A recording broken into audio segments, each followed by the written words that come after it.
Every relationship is a mirror. Every connection you've ever had has been designed to wake you up to who you really are. And when you meet someone avoidant, someone who pulls back, someone who shuts down, it's easy to think you have to run faster, try harder, prove yourself. But here's the truth. The moment you stop chasing is the moment everything shifts. Because real power is not in pursuit. It's in presence. When you stand still, grounded, whole, when you breathe into your center and radiate calm certainty, they feel it. And that presence is undeniable. You want to see an avoidant lose control? Stop giving them control. Stop letting their patterns dictate your worth. When you detach from the outcome, when you no longer measure yourself by whether they lean in or pull away, you create freedom. And that freedom is magnetic. Suddenly, the one who is running begins to notice that the energy has shifted. And they can't explain why, but they're drawn back to the flame. It's not about games. It's not about manipulation. It's about energy. Your energy. When you choose to rise in self-respect, when you cultivate passion in your own life, when you live with purpose and clarity, the avoidant has no script for that. They are used to being chased. They are used to being the one who sets the pace. But when you speak truth without apology, when you stand in authenticity, you disarm them. You pierce the armor that no one else has been able to touch. And here's the paradox. When you stop needing them to open up, when you stop demanding closeness, that is the exact moment their walls start to crumble. Because safety is not created by clinging. Safety is created by strength, by steadiness, by the energy that says, since I am whole with or without you. That is what makes the avoidant lose control. Not because you tricked them, but because you revealed what love looks like when it's rooted in truth, not fear. So hold the higher vision. See beyond the armor, beyond the walls, beyond the patterns. Lead with love, but love that is strong, love that is not desperate, love that has nothing to prove, and watch what happens when your light stands taller than their fear. You will see it. The defenses falter, the control slips away. And in that moment, the avoidant is no longer running from you. They are running toward the only thing they cannot resist, a soul that knows its own worth. Presence is not something you do, it's something you become. It's the art of being so fully rooted in yourself that your very energy speaks louder than your words. With an avoidant partner, presence is the secret weapon because they're used to chaos. They're used to people chasing, pushing, trying to break down walls. They've built an identity around being untouchable, around needing space. But when you learn to master presence, you shift the entire dynamic without ever having to force it.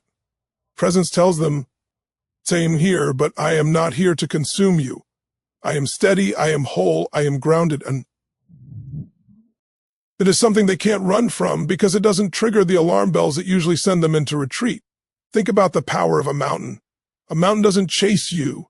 It doesn't bend itself out of shape to win your approval. It simply is, strong, unmoving, timeless. Yet in its silence, in its stillness, you feel its power. That is what presence looks like in a human being.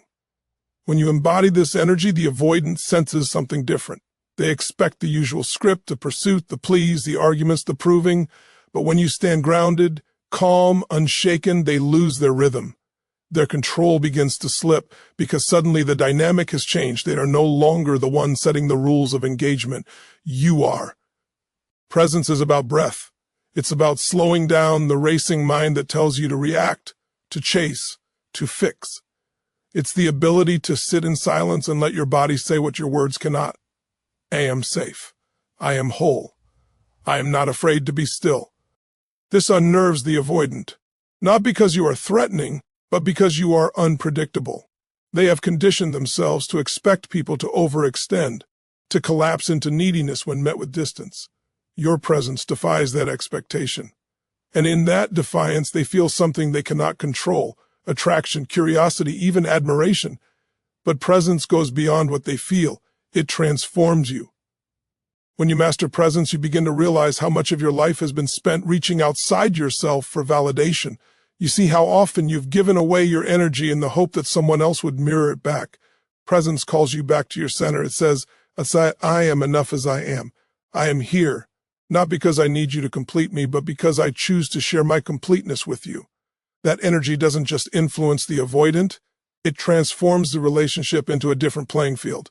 Imagine standing before someone who has built their life on control, keeping people at arm's length, Imagine holding their gaze, not with intensity, not with desperation, but with calm certainty. You breathe, you smile, you radiate patience, you embody the truth that nothing they do or say can shake your sense of self. That kind of presence penetrates the walls they've spent years constructing. Not because you forced them to open the gate, but because your energy made the fortress unnecessary. In that moment, the avoidant begins to feel something foreign, safety. And safety, to someone who has always lived in fear of losing control, is the one experience that makes them surrender. So presence is not about strategy, it's about becoming.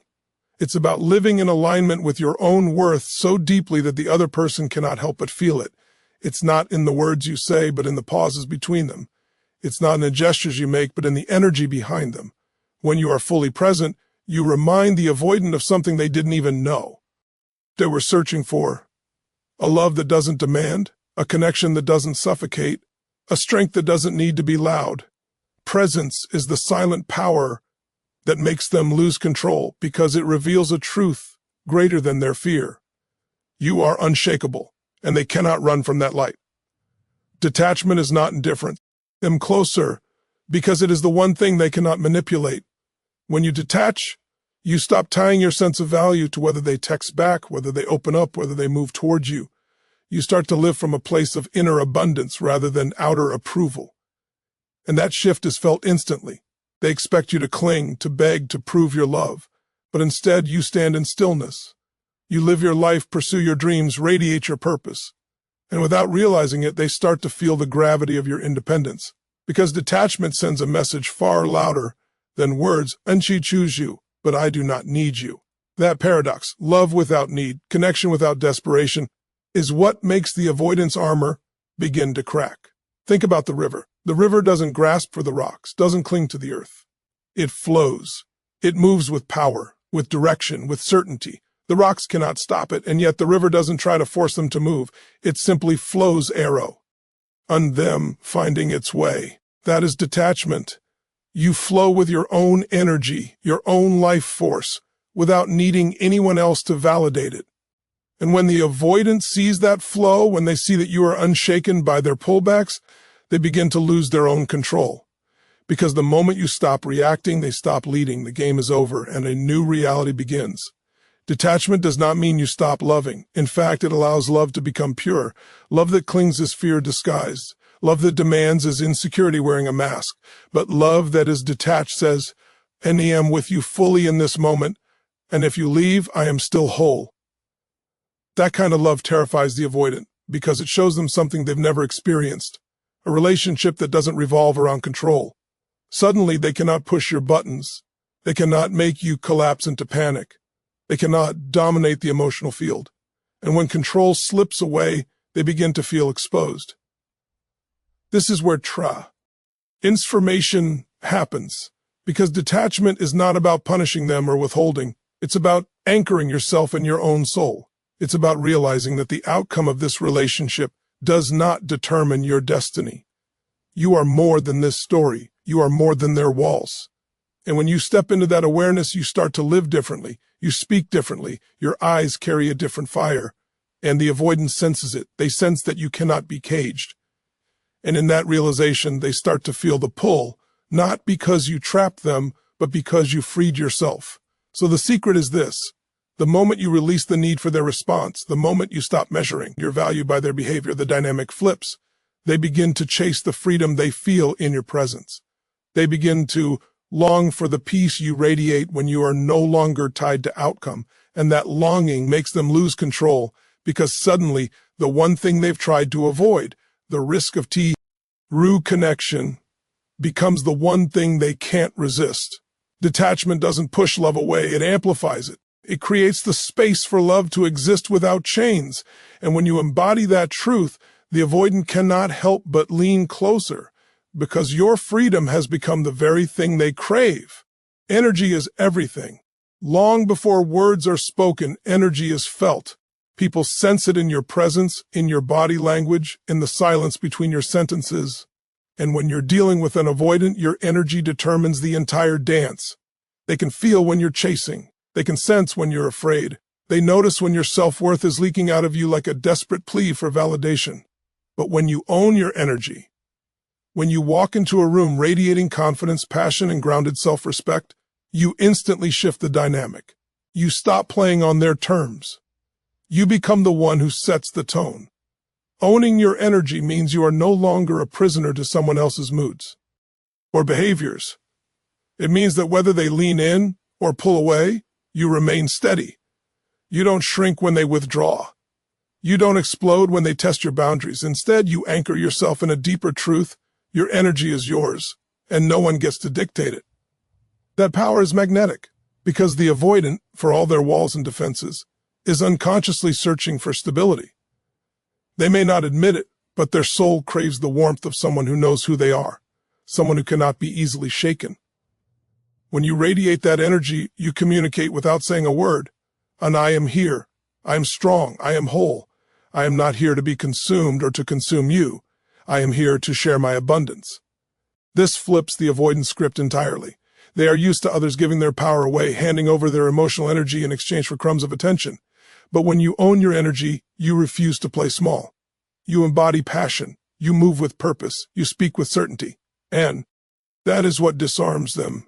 Because deep down, they don't know how to resist someone who is already complete. Think of the sun. The sun doesn't beg the earth to rotate around it. It doesn't plead for recognition. It shines because shining is what it does. It radiates, and everything around it responds naturally. That is what happens when you own your energy. You don't demand closeness. You don't plead for affection. You simply shine. And the avoidant, like everything else in your orbit, feels the pull of that light. They cannot control it because it's not dependent on them. It's independent and yet irresistibly attractive. Owning your energy also means taking responsibility for how you show up. You can't play victim and expect to feel powerful. You can't wait for them to validate you and expect to radiate certainty. You have to build it within yourself, through self-respect, through purpose, through daily practices that remind you who you are. The more you cultivate that energy, the less reactive you become. Their silence no longer rattles you. Their distance no longer steals your joy. And when they see that, when they realize their behavior doesn't control you, the game is over. They begin to feel curiosity, even confusion, because for the first time, their old strategies don't work. And that's when they start to lean in. Not because you forced them, but because you stood tall in your energy. You became the mirror of what they've always longed for but never knew how to reach. Strength without aggression, warmth without neediness, presence without control. And once they feel that, they cannot unfeel it. Their defenses may fight it, their mind may resist it, but their heart knows the truth. Your energy is real, and it is unshakable. So own it. Own your passion, your joy, your fire. Stop outsourcing your power. Stop waiting for someone else to make you feel whole. You are the source. And when you embody that truth, when you shine without apology, the avoidant loses company. Because the one thing they can never run from is the undeniable gravity of a soul that knows its worth. Authenticity is the language of the soul, and it cuts through walls faster than any strategy or tactic ever could. When you're in a relationship with an avoidant, you are dealing with someone who has mastered the art of defense. They are hyper-attuned to inauthenticity, to manipulation, to anything that feels like pressure. The moment they sense you're trying to get something from them, they retreat. But authenticity has a different energy. It doesn't demand, it doesn't chase, it doesn't disguise itself. It speaks from truth, from vulnerability, from a place so grounded that even the most guarded heart feels it. When you speak with authenticity, you're no longer performing, you're revealing. And that revelation is disarming. Speaking with authenticity requires courage because it means saying what you actually feel without attaching strings. It's telling them, this is where I am, this is what I feel, this is what I desire, without twisting it into manipulation. Most people don't realize how much of their communication is actually a strategy, designed to elicit a reaction, designed to secure approval, designed to avoid rejection. But authenticity strips away all of that. It is raw, it is real, and it carries a vibration that cannot be faked. The avoidant may resist closeness, but they crave truth, because deep down they are starving for something real. And when you give it to them, not in an overwhelming flood, but in steady, grounded honesty, they feel something they cannot control: connection. Think about it. The world is full of noise, social media, small talk, posturing, people saying what they think others want to hear.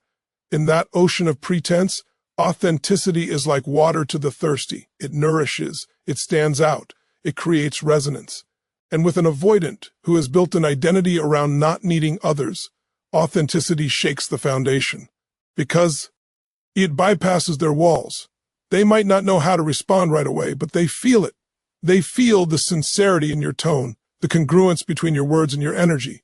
That congruence is rare, and it makes them pause. Authenticity is also about boundaries. It is not just sharing your heart, it's sharing your truth about what you will and will not accept. It's saying I care for you deeply, but I will not abandon myself to keep this connection alive. Those words, when spoken authentically, hold incredible power. Not because you are threatening, but because you are declaring your truth. The avoidant doesn't expect that. They expect either suffocating pursuit or cold withdrawal. But authenticity creates a third path, deep connection without self-abandonment. That is a frequency they cannot resist, because it is not dependent on their control. When you speak with authenticity, you also take away their power to gaslight or confuse the dynamic, because authenticity is clear. T is direct. It is not muddied by hidden agendas or unspoken resentments. It leaves no room for games. You stand tall in your truth, and in that stance, the avoidant begins to feel something unfamiliar, safety. They may not admit it right away, they may even push back, but your words will linger. They will echo in their mind long after the conversation ends, because authenticity plants seeds that grow in silence. Owning your authenticity also transforms you. You no longer live in fear of rejection, because you realize rejection of your truth is better than acceptance of your mask. You step into alignment where your words, your energy, and your actions all flow together. And when you live that way, when you communicate from that place, the avoidant is confronted with a reality they cannot manipulate. You are real, and realness is irresistible. So speak from your center. Speak from your truth. Speak with honesty, clarity, and vulnerability, not to control the outcome, but to express the fullness of who you are. When you do that, you change the game. You show them a version of connection that doesn't suffocate, that doesn't demand, that doesn't manipulate, and in that space, their armor begins to loosen. Because the one thing the avoidant cannot run from is a voice that carries the undeniable power of truth. Safety is the soil where intimacy grows, and without it, no relationship can thrive. When you're connected to someone avoidant, safety becomes the most critical element, because their entire nervous system is wired to expect danger and closeness. They've learned that intimacy means losing control, that vulnerability leads to hurt, that connection equals risk. So they build walls, they retreat, they shut down. But here's the paradox: the very thing they fear is the very thing they crave. Deep inside, they long for safety, a space where they can be fully themselves without being consumed, judged, or abandoned. And you hold the power to create that space, not by chasing them or rescuing them, but by becoming the steady ground their fear has never known. Creating emotional safety begins with you. It starts with the way you hold yourself, the way you regulate your own emotions, the way you respond instead of react. If you explode every time they withdraw or collapse when they pull away, you reinforce their belief that closeness is dangerous. But when you stay calm, grounded, and compassionate, even when they retreat, you send a different signal: son, I am safe. Our actions, when you show up in the same energy, whether they are near or distant, you begin to break the cycle. Your consistency communicates reliability, and reliability is the antidote to their fear. Suddenly, their mind starts to question the old story. Maybe closeness isn't a trap. Maybe love can be different this time. But creating safety doesn't mean erasing boundaries or tolerating RDS without judgment. When you validate their fears without trying to erase them, you create an environment where they can breathe. And breathing is the first step to opening. You don't have to solve their fear. You only have to be present enough for them to feel it without shame. That presence becomes medicine for their nervous system, a medicine they may resist at first but will eventually crave. The truth is, safety disarms more than love declarations ever could. You can say, I love you 1,000 times, but if they don't feel safe, those words fall flat. But one moment of non-reactive presence, one moment of steady compassion when they expected anger, one moment of truth spoken without pressure, those moments sink deeper than any grand gesture. They plant seeds in the cracks of their armor, seeds that slowly grow into trust. And trust is the bridge to closeness. So if you want to see the avoidant lose control, don't try to overpower them. Don't chase them into surrender. Become the safety they never knew existed. Let your steadiness speak louder than your fear. Let your consistency rewrite their expectations. Let your boundaries show them that love doesn't mean self-abandonment. And over time, their nervous system will begin to settle in your presence. Their walls will soften, their guard will falter, and they will find themselves leaning into the one thing they've spent their life resisting, the safety of true connection. When you embody certainty and faith, you communicate something that the avoidant is not used to encountering, an unshakable presence that doesn't bend to their disappearing acts or emotional distance. Most people, when faced with avoidance, shrink. They begin to question themselves, doubt their worth, and compromise their truth in hopes of keeping the avoidant close. But the moment you stop placing your security in someone else's unpredictable behavior and instead root it in your own conviction, you step into a level of power that is both magnetic and disorienting for the avoidant. They are not accustomed to someone who doesn't crumble when they withdraw. They are not used to someone who can still radiate love, strength, and clarity without needing their approval. This is how you flip the dynamic, not through control, but through certainty. Certainty is not arrogance, and it's not about dominating the other person. It's about a deep, soul-level knowing that you are guided, supported, and anchored by something greater than the fluctuations of one person's behavior. Faith enters here as the invisible foundation. When you live with faith, you no longer chase or beg for love. You don't operate from fear of loss because you understand that nothing meant for you can ever truly be taken away. You trust that life, God, the universe, whatever you believe in, is orchestrating everything for your ultimate growth and fulfillment. That kind of faith liberates you from the grasp of the avoidance patterns because you're no longer reacting to their distance. Instead, you're embodying presence, clarity, and trust. When an avoidant sees that you cannot be emotionally manipulated or destabilized by their withdrawal, it creates a paradox they can't ignore. Their entire strategy rests on the assumption that you will falter, that your self-worth will crumble, and you'll chase them for reassurance. But when you don't, when you remain steady, calm, and rooted, you reflect to them a level of wholeness that challenges their own fractured way of connecting. It forces them to question, why does this person remain so strong when I pull away? Why aren't they grasping for me like others do? And in that questioning, they begin to lose control of the narrative they've built. Because the truth is, they do want connection, but on their terms that keep them safe. Your certainty shatters those terms by showing them that connection can exist without fear, without control, without games. Faith amplifies this by making you untouchable in the best sense. Imagine carrying a quiet inner fire that says, "See, I am whole, I am guided, I am enough." That vibration changes the way you walk into a room, the way you speak, the way you handle silence, even the way you respond to rejection. Instead of collapsing, you expand. Instead of chasing, you trust. Instead of begging, you allow. This isn't passive, it's the most active choice you can make because you're choosing to embody a higher state of being. The avoidant feels it. They sense that your emotional reality is not dependent on theirs. And that terrifies them because it dismantles the control they thought they had. They begin to realize that to truly connect with you, they cannot rely on the old tactics. They must rise to your level. This is where transformation happens, not because you forced them to change, but because your certainty and faith created a mirror they couldn't escape. They either step into growth or step aside, but either way, you remain unshaken. That is the ultimate power. Certainty isn't just a mindset. It's an energetic stance that declares, I am rooted in love, I am guided by faith, and nothing can pull me off center. And when you live from that place, the avoidant loses control because the game they've always played no longer works.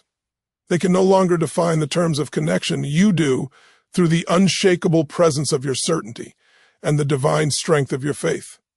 Thank you for sharing this moment of growth and transformation with me.